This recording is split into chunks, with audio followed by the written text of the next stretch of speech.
This machine was fast. I just caught a tree. I'd like to say that we worked perfectly, but you could just imagine conflict.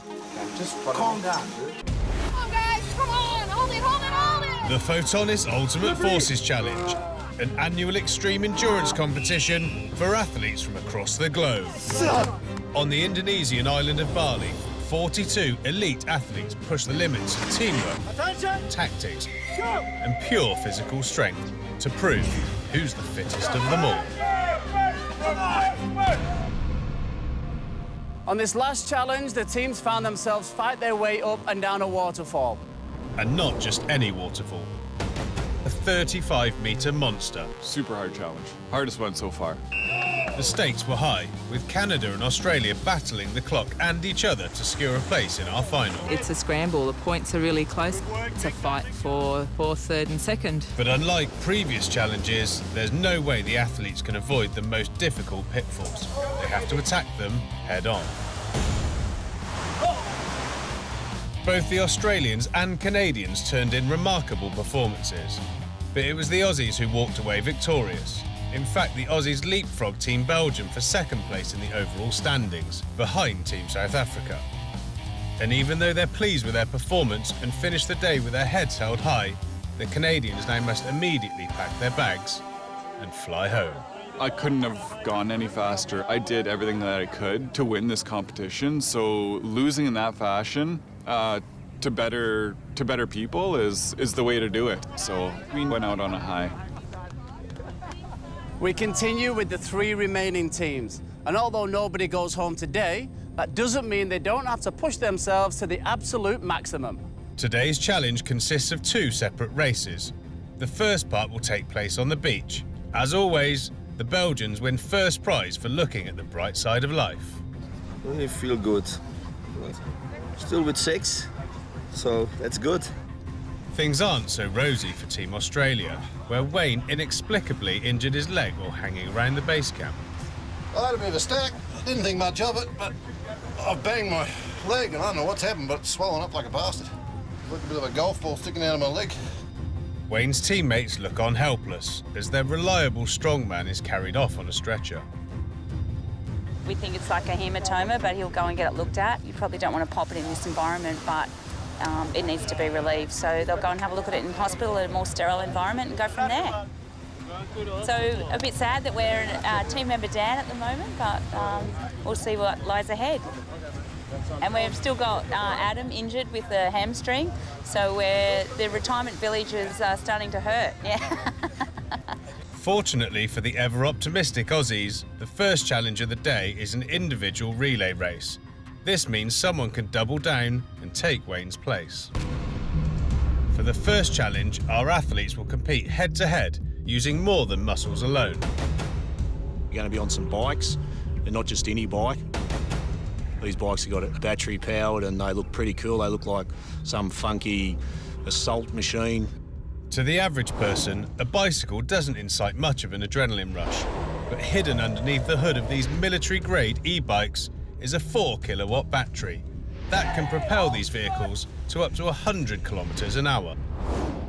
Each team will field 3 members who must ride the bikes a kilometer down the shore and back before handing it off to a teammate. The team with the fastest combined time wins the race. The arena for this awesome challenge is a combination of sand, water and mud. It's the perfect setting to explore your primal side. I'm really looking forward to getting on those and really giving it a scoot along the beach. Yes, we have here the throttle. The technical engineer carefully walks each athlete through the technicalities. These bikes are used for the army, for the rougher terrain. You know, in this challenge to date, everything has been about physical strength, strategy, etc. So it was very nice to get the technology involved. It was kind of a friendly challenge, but, you know, with us, nothing is friendly. Everything was just balls to the wall and we were going to win. First up are Dwayne from South Africa, Rudy from Team Belgium, and Gary from Team Australia. The rules are as simple as the e-bikes are fast. Once you cross the start line and the clock starts ticking, at that point, it's every man and woman for themselves. In 3, 2, 1, go! And they're off. Of course, the technology may be pretty, but getting them moving, well, is not quite so pretty. Then again, Dwayne, a competitive mountain biker in his own right, quickly gets the hang of things and gets off to a flyer. I've spent a great deal on my machine at home to get it race spec and get it light and get it just mechanically sound and just make me as fast as possible. And to come to a bike of that caliber, but on steroids, this machine was fast. To ensure the athlete's safety and to keep the bikes in one piece, they have programmed the electric motors to max out at 50 kilometers an hour. Dwayne is the first to reach the halfway point, with Gary close behind. It was just absolutely brutal. I mean, every boy's dream. What else could you want? This was a machine. Dwayne finishes first, followed by Gary and Rudy. And because the clock started ticking at different moments for each athlete, the differences at the finish line aren't as big as they appear. I didn't know what to expect, and I was actually blown away. They were pretty exciting. They've got a bit of weight in them because they obviously carry a lot of battery power. Wayne would have been a shoo-in to start this race, but while he's holed up in hospital, the Australians appoint Gary to race a second time. His legs may be tired, but he'll have the advantage of already knowing how to handle the bike. He's up against Team Belgium's Papa, Bart, and South Africa's Terence. Once you get on them and you release the brakes, let the throttle go, off she goes. In the soft sand, it takes a little bit of time to grip, but it actually moved through there really well, and on the hard sand, it just flew along the beach. Belgium and Australia could really use a win here to move up in the standings and gain ground on the South Africans. With their commanding lead, South Africa are in a pretty safe place, but that doesn't stop them from going flat out. It's not a bicycle, it's not a motorbike, it's something in between. You got the pedaling, you got the accelerator. It's hard to explain. It's an incredible experience. South Africa are once again in the lead.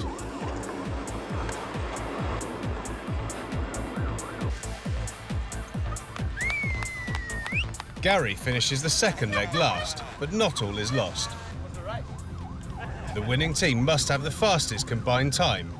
All it takes is one spill to turn the challenge on its head. I just caught a tree. It was a race. It was in his way. There was a tree in my way, so I took it out. In the final round, Australia's Robin Ann will take on South Africa's Victor and Belgium's Sander. It's really fun. It's nice. 3. We got a lot of gears. It's going very fast. Like, it's a little bit of dangerous on the sand, but when you know how it works, it's pretty fun. Yeah.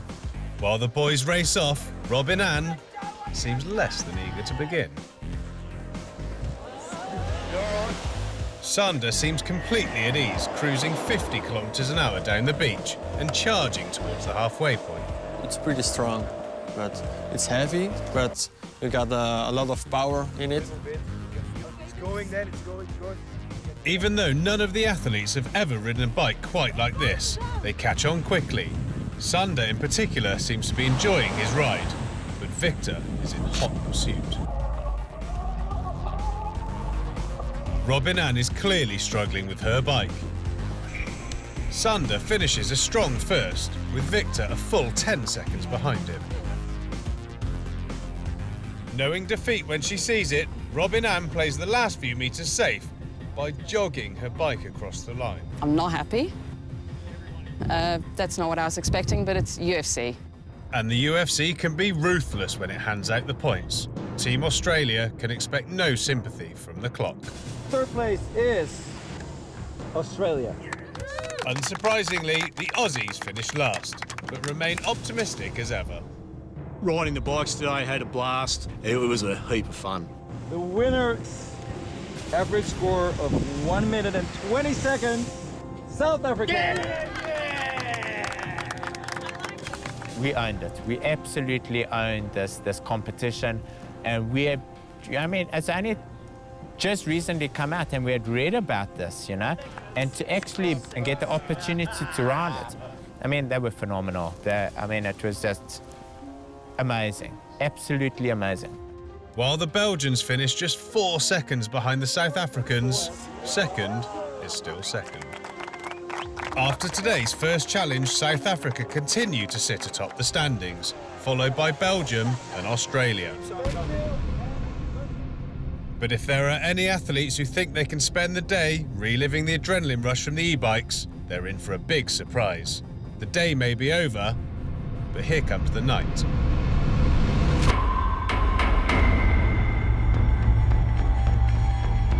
While the sun sets behind me, this makes for a perfect location for our next challenge. This multi-storey decaying abandoned home will play fit for the next challenge for our contestants. And if that's not scary enough, this is going to be in pitch black. Each team must abseil down the side of a building, scale walls and traverse jungle terrain, all in the dark of the night. The advantage will go to the team who figure out the quickest how to work the military-grade night vision goggles. We had 4 team members that had to abseil down to the bottom. The captain at the top would direct us with her night vision goggles. And he'd talk us through with a laser. Once we hit the ground, we then find a set of night vision systems. Once we got to those 2 pairs, as a team we had to guide our 2 other team members that didn't have night vision on. This mission requires total team effort. From there, we were guided by our narrator up the top there with the laser finders to go and find certain items. Oh, there's something on it. And then return. To make the battle that much more interesting, our athletes are giving a crash course in night vision technology by a European military expert. Tonight, you are going to use the night vision system. This night vision system is coming by the hand of Photonics and Night Vision Laser Spain. With this technology, you will be able to see even with light or whatever. You will have as well a very good distance capacity for detection, recognition, identification. Are you ready to go? Yes. There is going to be very, very dark in the area. Good luck. The final preparations are made for the first team to make the jump, the winners of today's first leg, South Africa. While they're the strongest team in the UFC, tonight they feel they're at a disadvantage. You always go into an obstacle having a lot of tactics. We couldn't plan around this obstacle. There was no tactic. Once we were in it, we were just winging it. With only 5 members of each team competing, Celeste is only too happy to bow out. I'm really happy that I don't have to do it, because when I got here and I looked down, I almost puked. So I'd much rather just be watching from here.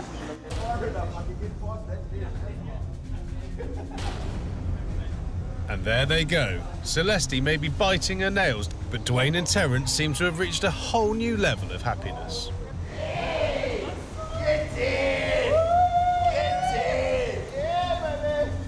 Diane is 1 floor down, and as the team's captain, she's responsible for safely guiding Dwayne and Terence through the dark. Her first priority, locate the night vision goggles. Okay, keep walking straight forward. Yeah. Got. With the night vision goggles quickly in hand, both Dina and Victor can now begin their descent.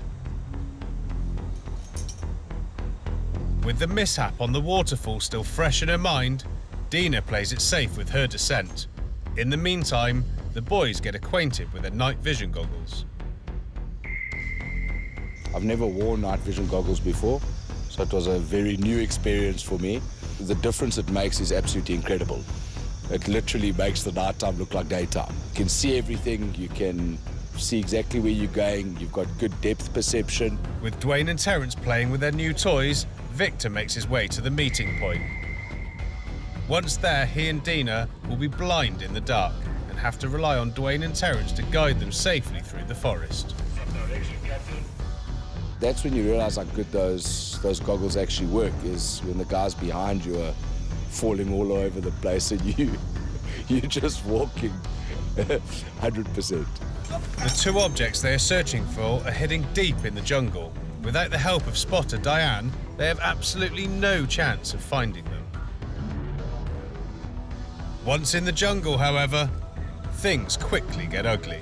Our communication wasn't exactly 100%. We were all trying to talk over the channel at the same time. Yeah, go forward, forward, forward. No, no. Got the first. Further along the path, they locate the second item, which the team wrongly assumes is the second item. Why on earth they think a random piece of plastic is a valuable find proves how the darkness can do crazy things with your mind. Captain, do we take what we have found or do we leave it? It's a plastic bag stapled to a tree. Look what's inside it. Okay. It's empty. We need to know if this is the second thing or if we need to continue looking over. Bring the second thing that you found, but keep looking. Diane is pretty sure the team hasn't found the second object.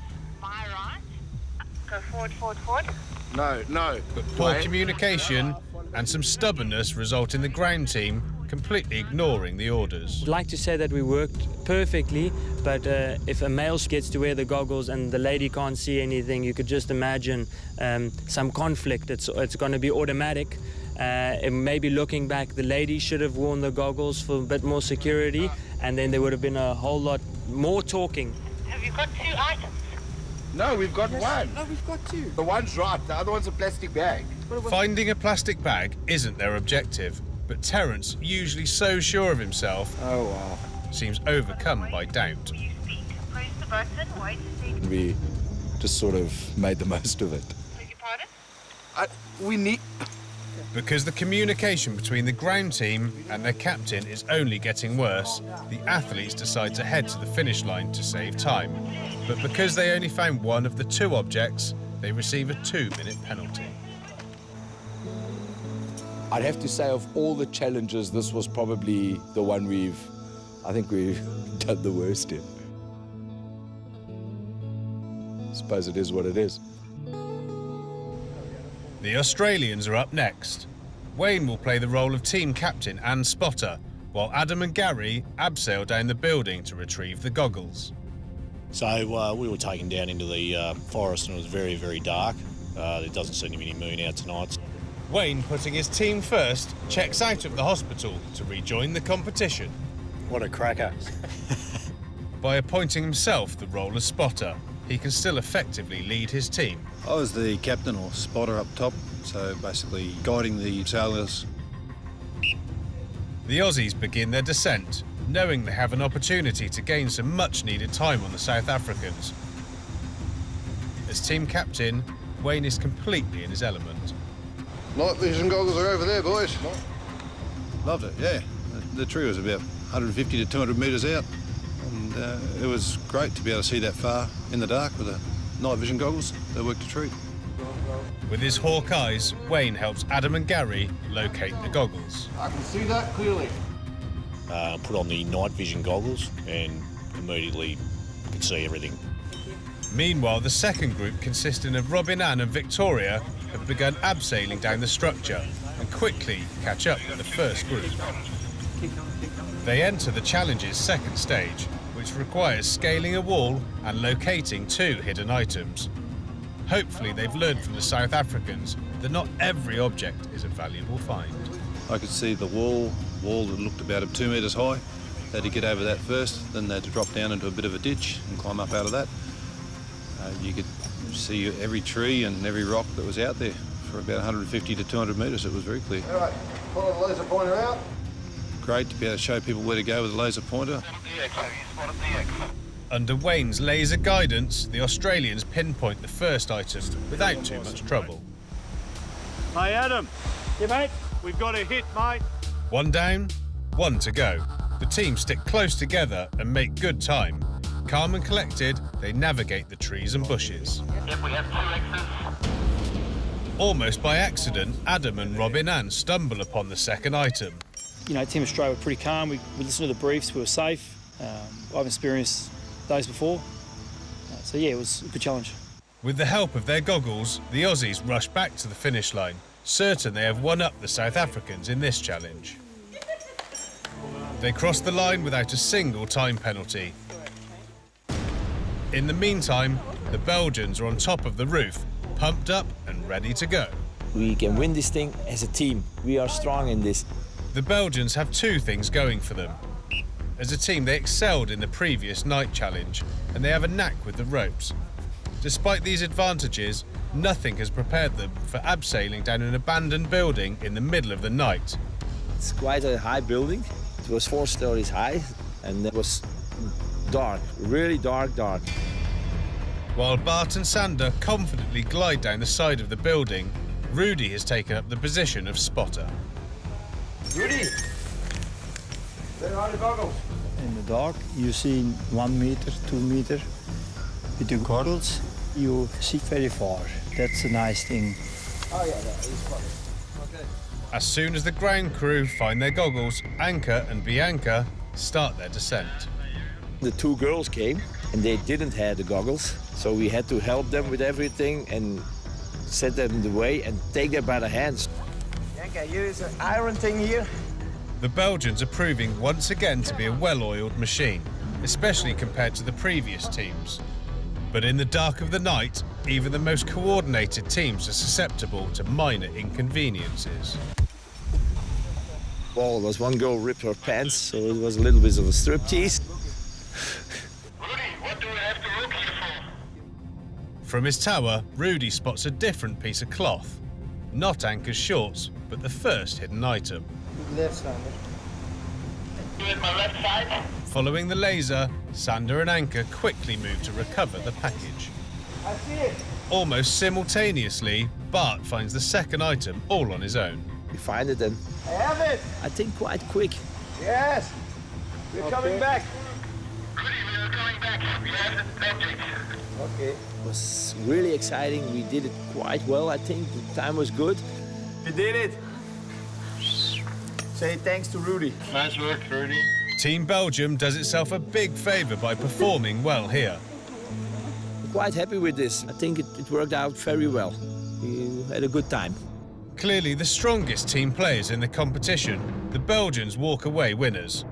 Australia also proved they can excel at challenges that put team tactics above brute force.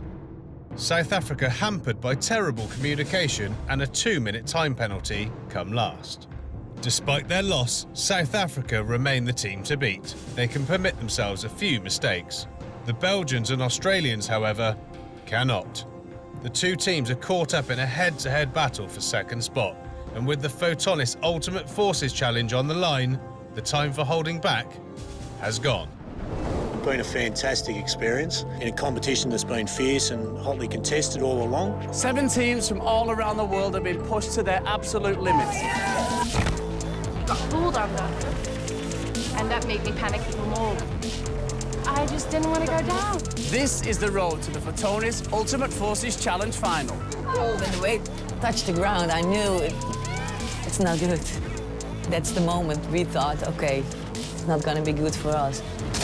This entire challenge has been an absolute once-in-a-lifetime experience. It's heavier than I thought it would be.